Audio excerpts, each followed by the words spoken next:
Yuka Channel, Divisi Pendidikan. Bismillahirrahmanirrahim. Assalamualaikum warahmatullahi wabarakatuh. Allahumma sholli ala Muhammad wa ala ali Muhammad. Selamat pagi anak-anak kelas 4 yang soleh dan solehah. Bagaimana kabar kalian di hari Ramadan yang ke-22 ini? Masih lancarkah puasa kalian? Bapak harap kalian puasanya lancar, tidak ada yang batal sekalipun. Bapak doakan semoga kalian dalam keadaan sehat selalu, dimudahkan oleh Allah Subhanahu wa Ta'ala di segala kegiatan di bulan suci Ramadan ini, dan tetap semangat belajar. Amin. Anak-anakku sekalian kelas 4 yang soleh dan solehah, berjumpa kembali bersama Bapak dalam mata pelajaran pendidikan agama Islam dan budi pekerti. Anak-anakku sekalian yang soleh dan solehah, sebelum pembahasan materi ini Bapak lanjutkan, mari kita awali dengan berdoa terlebih dahulu ya, yaitu doa sebelum belajar. Mari anak-anakku sekalian, A'udzu billahi minasyaitonir rajim. Bismillahirrahmanirrahim. Raditu billahi rabba wa bil islami dina wa bi Muhammadin nabiyyan wa rasula. Rabbi zidni ilma warzuqni fahma. Amin. Anak-anakku sekalian kelas 4 yang soleh dan solehah, adapun pada kesempatan kali ini, Bapak akan membahas tema selanjutnya atau tema baru, yaitu kisah keteladanan Wali Songo. Pelajaran ke-10 dengan subtema bahasan yaitu pertama, siapakah Wali Allah itu? Keimanan Wali Allah Subhanahu wa Ta'ala, ketakwaan Wali Allah Subhanahu wa Ta'ala. Kedua, kisah teladan Wali Songo, yaitu Sunan Gresik atau Maulana Malik Ibrahim, Sunan Ampel atau Raden Rahmat, Sunan Bonang atau Makdum Ibrahim, dan Sunan Derajat atau Raden Qasim. Anak-anakku sekalian kelas 4 yang soleh dan solehah, setelah kalian menyimak video pembahasan ini, kalian tentunya bisa menjadi seorang yang pertama, mengetahui kisah teladan Wali Songo, kedua, menceritakan kisah teladan Wali Songo, dan ketiga, dapat meneladani sifat dan dakwah para wali tersebut. Baiklah anak-anakku sekalian, kelas 4 yang soleh dan solehah, Papa mulai saja ya bahasan kita tentang kisah keteladanan Wali Songo. Anak-anakku sekalian kelas 4 yang soleh dan solehah, kita telah mengetahui bahwa Islam disampaikan oleh Nabi Muhammad SAW kepada umatnya. Saat itu, Islam hanya ada di wilayah Arab. Lalu, bagaimana bisa sampai di Indonesia? Anak-anakku sekalian, jika kita mempelajari sejarah penyebaran Islam di Nusantara, khususnya Pulau Jawa, maka tidak lepas dari kisah-kisah para Wali Songo atau Wali Sembilan saat itu. Nusantara masih didominasi oleh Hindu-Buddha yang kemudian digantikan dengan ajaran agama Islam melalui perjuangan dakwah para wali. Anak-anakku sekalian kelas 4 yang soleh dan solehah, apa yang kalian ketahui tentang wali Allah? Siapakah mereka? Anak-anakku sekalian, wali Allah di dunia ini jumlahnya banyak. Akan tetapi, dalam penjelasan kali ini, yang akan Bapak paparkan hanya Wali Songo.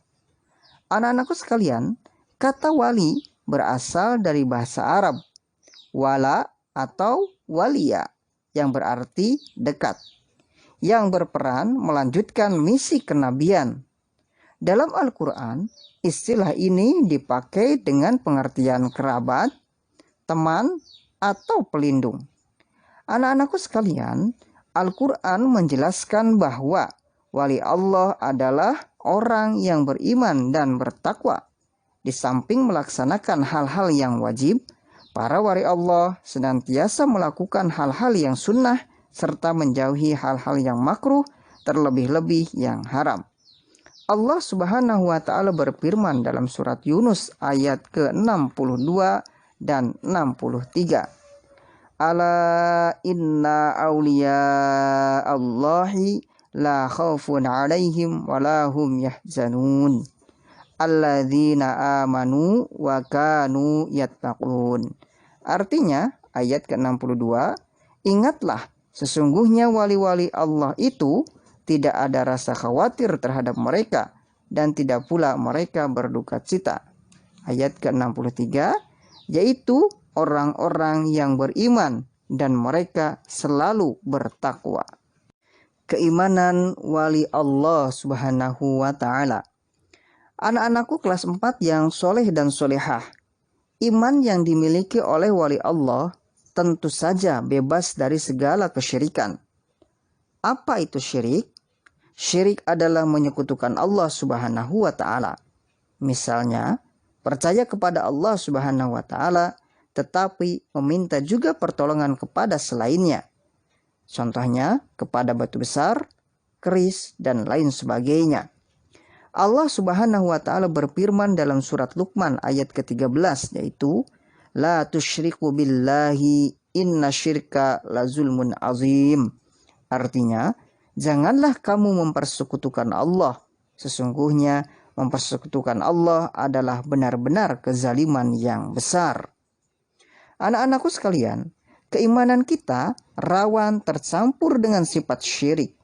Oleh karena itu, kita harus hati-hati dan waspada serta banyak belajar Islam dengan benar. Anak-anakku sekalian, perlu kalian camkan bahwa wali Allah itu selalu berusaha memurnikan keimanannya kepada Allah Subhanahu wa Ta'ala dan merupakan hamba yang mendapat hidayahnya. Sebagaimana firman Allah Subhanahu wa Ta'ala dalam Al-Quran surat Al-A'raf ayat ke-30, yaitu fariqon hada wa fariqon haqqa alaihimuz dhalalah innahum ittakhadhu syayatina awliya'a min dunillahi wa yahsabuna annahum muhtadun. Artinya, segolongan mereka diberinya petunjuk dan segolongan mereka lagi telah pasti atas mereka kesesatan. Sesungguhnya mereka yang disesatkan Allah itu menjadikan setan-setan sebagai pelindung mereka selain Allah, dan mereka mengira bahwa mereka adalah orang-orang yang mendapat petunjuk. Ketakwaan wali Allah Subhanahu wa Ta'ala. Anak-anakku sekalian kelas 4 yang soleh dan solehah, keimanan para wali Allah tidak sekedar pengakuan, tetapi keimanan mereka menghasilkan ketakwaan. Mereka melakukan apa yang diperintahkan oleh Allah dan menjauhi apa yang dilarangnya. Dan itulah pengertian dari takwa dan merupakan tingkatan tertinggi seorang hamba di hadapan Allah Subhanahu wa Ta'ala. Anak-anakku sekalian, Allah Subhanahu wa Ta'ala berfirman dalam surat Ali Imran ayat ke-102, yaitu ya ayyuhalladzina amanuttaqullaha haqqa tuqatihi wa la tamutunna illa wa antum muslimun. Artinya, hai orang-orang yang beriman, bertakwalah kepada Allah dengan sebenar-benarnya takwa kepadanya, dan janganlah kamu mati atau meninggal melainkan dalam keadaan muslim atau berserah diri hanya kepada Allah Subhanahu wa Ta'ala. 2. Kisah teladan Wali Songo, Sunan Gresik atau Maulana Malik Ibrahim.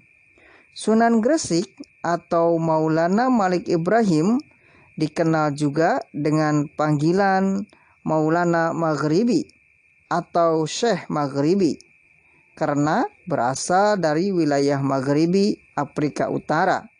Ada juga yang menamai Sunan Maulana Malik Ibrahim dengan Sunan Tandes. Ada yang mengatakan beliau lahir di Samarkand, Asia Tengah. Anak-anakku kelas 4 yang soleh dan solehah, Sunan Maulana Malik Ibrahim datang ke tanah Jawa pada tahun 1404 Masehi. Sunan Maulana Malik Ibrahim tercatat sebagai orang Islam pertama yang masuk ke tanah Jawa. Oleh karenanya, kedatangannya dianggap sebagai permulaan masuknya Islam di tanah Jawa. Anak-anakku kelas 4 yang soleh dan solehah, Sunan Gresik atau Maulana Malik Ibrahim berdakwah di daerah Gresik, Jawa Timur sampai beliau wafat. Anak-anakku sekalian, dalam berdakwah, Sunan Gresik menggunakan sistem pondok pesantren, di mana sistem pesantren digunakan sampai sekarang. Beliau juga menyiapkan kader penerus dakwah sebagai mubaligh dan dai yang tangguh. Anak-anakku kelas 4 yang soleh dan solehah, keteladanan Sunan Gresik adalah keberhasilannya dalam mengambil hati rakyat dan para penguasa walaupun berlainan kepercayaan. Beliau menyampaikan dakwahnya dengan penuh kebijaksanaan sehingga tidak terjadi gejolak di masyarakat. Anak-anakku sekalian, Sunan Gresik mengajarkan cara-cara baru bercocok tanam dan banyak merangkul rakyat, yaitu golongan masyarakat Jawa yang tersisihkan pada akhir kekuasaan Majapahit. Selain itu, Sunan Gresik berdakwah dengan cara melakukan pengobatan gratis kepada masyarakat. Anak-anakku kelas 4 yang soleh dan solehah, Sunan Gresik atau Maulana Malik Ibrahim berdakwah di daerah Gresik, Jawa Timur hingga wafat, yaitu tanggal 12 Rabiul Awal bertepatan tanggal 8 April 1419 Masehi dan dimakamkan di pekuburan Gapura Wetan, Gresik, Jawa Timur. Sunan Ampel. Anak-anakku sekalian, Sunan Ampel nama aslinya adalah Raden Rahmat. Lahir pada tahun 1401 Masehi. Beliau adalah putra Sunan Gresik, yaitu Maulana Malik Ibrahim dari istrinya yang bernama Dewi Candrawulan. Sunan Ampel adalah penerus cita-cita dan perjuangan ayahandanya, yaitu Sunan Maulana Malik Ibrahim. Anak-anakku sekalian kelas 4 yang soleh dan solehah, Sunan Ampel merupakan sesepuh dari Wali Songo. Beliau adalah mufti atau pemimpin agama Islam tanah Jawa, menggantikan ayahandanya yaitu Maulana Malik Ibrahim atau Sunan Gresik.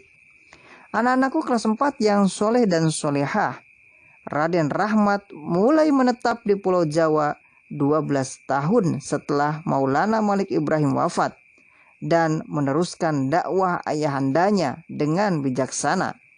Beliau mengajak dan mendidik masyarakat untuk meninggalkan kepercayaan dan tradisi lama menuju keimanan dan akhlak yang dilandasi tauhid dengan cara yang bijaksana. Beliau mengajarkan falsafah mohlimo atau tidak mau melakukan 5 hal tercela, yaitu pertama, moh main artinya tidak mau berjudi. 2. Moh ngombe artinya tidak mau minum arak atau mabuk. 3. Moh maling artinya tidak mau mencuri. 4. Moh madat artinya tidak mau menghisap candu, ganja dan sejenisnya. Dan 5. Moh madon artinya tidak mau berzina atau berselingkuh. Anak-anakku kelas 4 yang soleh dan solehah, jasa besar lain Raden Rahmat bagi perkembangan agama Islam adalah bantuannya dalam mempersiapkan dan mendirikan Kerajaan Islam Demak. Kerajaan Demak didirikan oleh Raden Fatah, putra raja terakhir Kerajaan Majapahit, yaitu Prabu Kertabumi Brawijaya V. Raden Fatah adalah salah seorang dari beberapa bangsawan Majapahit yang menerima dakwah Raden Rahmat dan menjadi salah seorang muridnya yang setia. Anak-anakku sekalian, Sunan Ampel atau Raden Rahmat wafat pada tahun 1481 Masehi. Sunan Bonang atau Maqdum Ibrahim. Anak-anakku kelas 4 yang soleh dan solehah, nama Sunan Bonang aslinya adalah Raden Maulana Maqdum Ibrahim. Beliau adalah salah seorang dari 5 putra Raden Rahmat Sunan Ampel dengan istri Nyai Ageng Manila. Anak-anakku sekalian, selain ahli dalam bidang seni, Sunan Bonang atau Maqdum Ibrahim ahli juga menciptakan karya sastra yang penuh keindahan dan makna yang disebut suluk. Anak-anakku sekalian, kata suluk berasal dari bahasa Arab, yaitu salaka, yang artinya jalan. Selain itu, suluk dalam bahasa Arab juga salakat torika, maksudnya adalah jalan menuju kebenaran. Karya sastra Sunan Bonang tersebut kini disimpan di perpustakaan Universitas Leiden, Belanda. Anak-anakku sekalian, salah satu karya Sunan Bonang yaitu Tembang Tombo Ati. Anak-anakku sekalian, Sunan Bonang wafat pada tahun 1525.